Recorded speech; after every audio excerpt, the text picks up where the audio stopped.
Bapak. Bapak dengan Bapak Agus Sudrajat, Kepala Desa Sinagar. Kepala Desa Sinagar. Ya. Kalau pendidikan terakhir Bapak? Saya SLTA. Mungkin perkenalan dari saya ya Bapak. Saya Adis Anindya Rahmadani dari Universitas Siliwangi, jurusan Kesehatan Masyarakat. Nah, mungkin langsung aja pertanyaan pertamanya. Bagaimana Bapak pandangan Bapak mengenai situasi kesehatan pada masyarakat di Desa Sinagar ini, Bapak?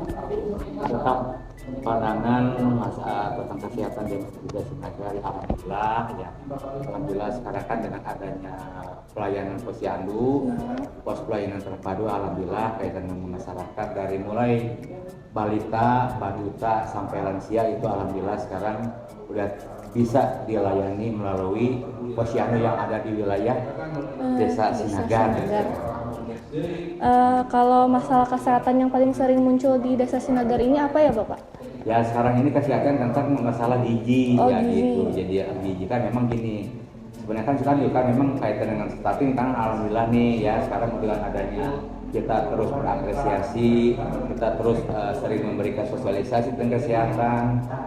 Yang kan masalah gizi ya memang itu kan diantaranya satu, memang ada faktor keturunan juga nih untuk masalah besaran atau tinggi rendahnya badan kan itu ada faktor keturunan juga seperti itu gitu. Kalau emang secara itu udah terpenuhi sih secara gizinya seperti itu.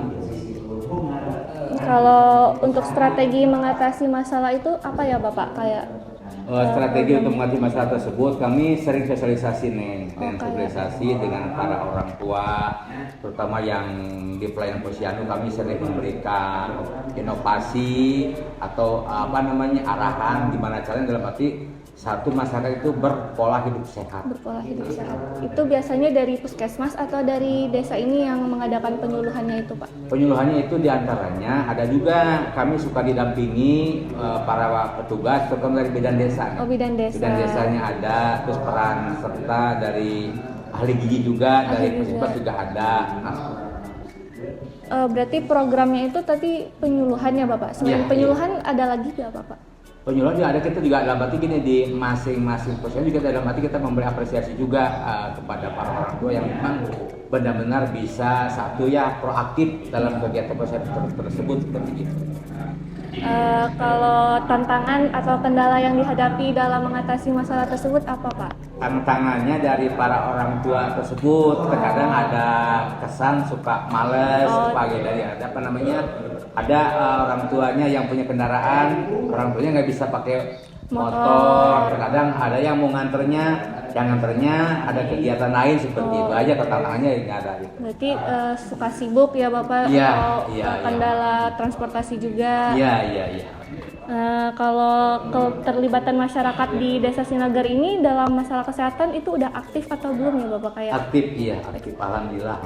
Jadi kan gini, dalam kan ada target dari masing-masing proyek itu kan ada target tuh targetan masyarakat, apakah itu dari lansianya, dari remajanya, baduta dan balita.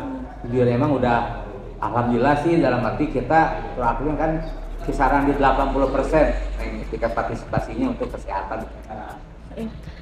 Kalau harapan Bapak sendiri untuk kemajuan Desa Sinagar ini dalam hal kesehatan apa ya Pak ke depannya? Harapan kami dari pemerintahan desa ya semua masyarakat dalam arti harus mendukung kaitannya masyarakat supaya dalam artian masyarakat di Desa Sinagar itu ya harapan kami ini dari pemerintahan proaktif ketika ada jadwal atau kegiatan yang dilaksanakan di posyandu, di posbindu seperti itu dalam artian memang semua terdeteksi dari mulai kesehatan yang ada di masyarakat kita bisa terlayani dengan maksimal. Seperti itu ya. Baik Bapak, mungkin sekian Bapak yang dapat saya tanyakan. Mungkin terima kasih sudah menjawab pertanyaan itu.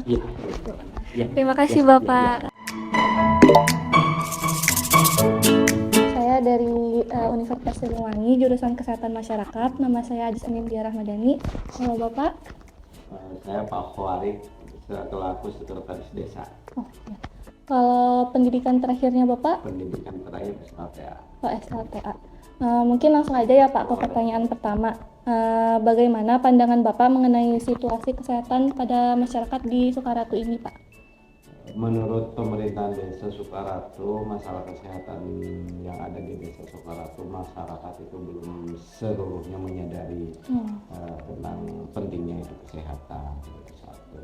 Yang kedua, dengan adanya kurangnya kesadaran masyarakat tentang perlunya kesehatan, maka ada beberapa program dari pemerintahan desa untuk mengadakan sosialisasi dan edukasi tentang pentingnya hidup sehat. Nah, untuk pertanyaan yang kedua ini, masalah kesehatan apa yang paling sering muncul di wilayah Sukaratu ini, Pak? Pertama adalah yang paling sekarang lagi naik-naiknya. juga, kelihatan itu dari KBC, dari KBC. TB ya. Itu yang sekarang udah kurang lebih indeksnya kurang di bawah 20 orang. 20 orang yang sudah terjangkit. TBC.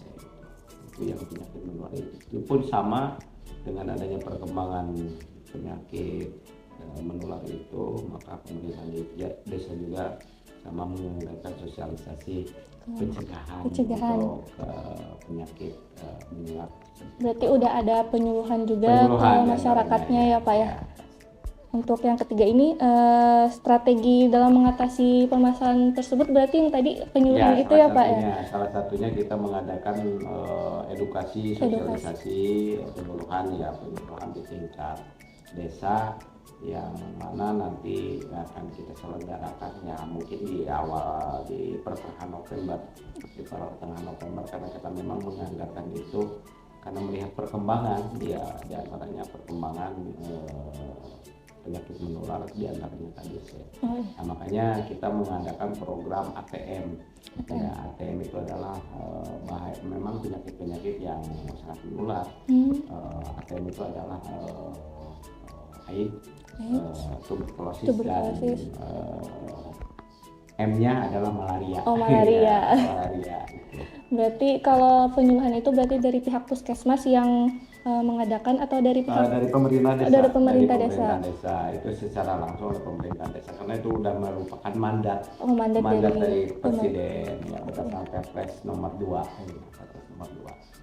Oh, berarti programnya yang tadi apa yang tiga itu. Terus kalau tantangan atau kendala sendiri dalam menghadapi masalah tersebut, Pak? Ya, kendalanya pasti setiap perjuangan pasti ada kendalanya. Di antaranya ya kesadaran masyarakat, walaupun toh kita mengadakan penyuluhan, edukasi, sosialisasi dan sebagainya, tetap aja masyarakat abai terhadap masyarakatnya masih masyarakat itu. Jadi tetap harus yang paling pertama adalah menyadarkan dulu dari semua elemen masyarakat itu sendiri.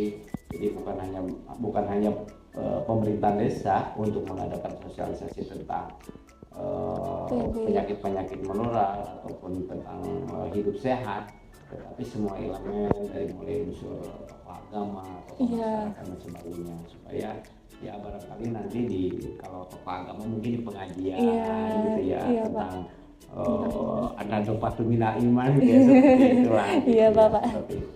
Itu mungkin rintangan pasti ada ya Pak. Karena ya kalau kita mengadakan sosialisasi hari ini ya mungkin beberapa minggu berjalan, tapi kadang-kadang ya kesadaran masyarakat masih udah lagi, tapi itu udah menjadi rutinitas kayaknya sepertinya.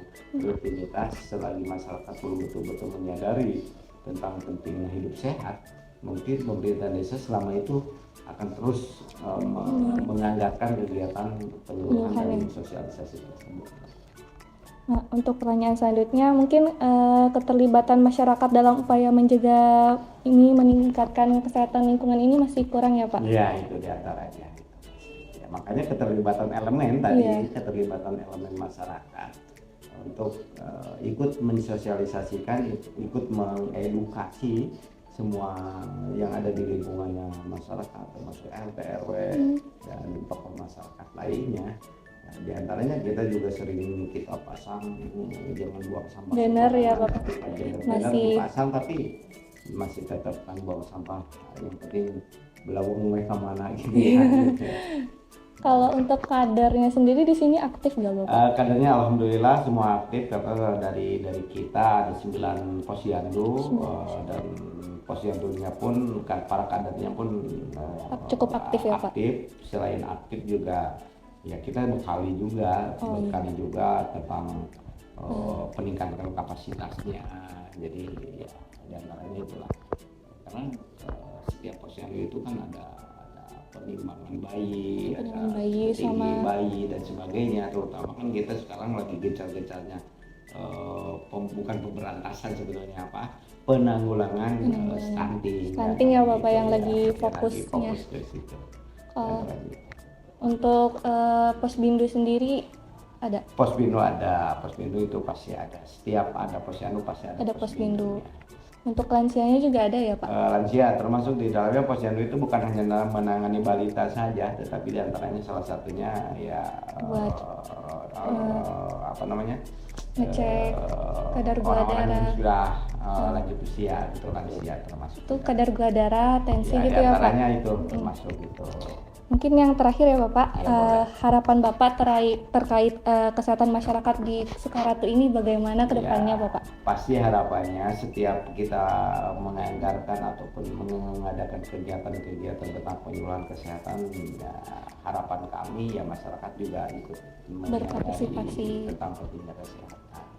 Ya, walaupun toh kita menggelontorkan anggaran sebesar apapun, kalau toh di masyarakatnya tetap tidak ada kesadaran tentang pentingnya hidup sehat, tetap saja gitu, itu hasilnya akan begini. Tapi ya harapan mudah-mudahan dengan program yang dijalani sekarang, diantaranya ada penyuluhan tentang bahaya narkoba. Ada bahaya narkoba juga ada ya Pak? Ada penyuluhan tentang bahaya narkoba atau narkotika, kemudian bahayanya ATM, bahayanya pentingnya dengan hidup sehat dan sebagainya.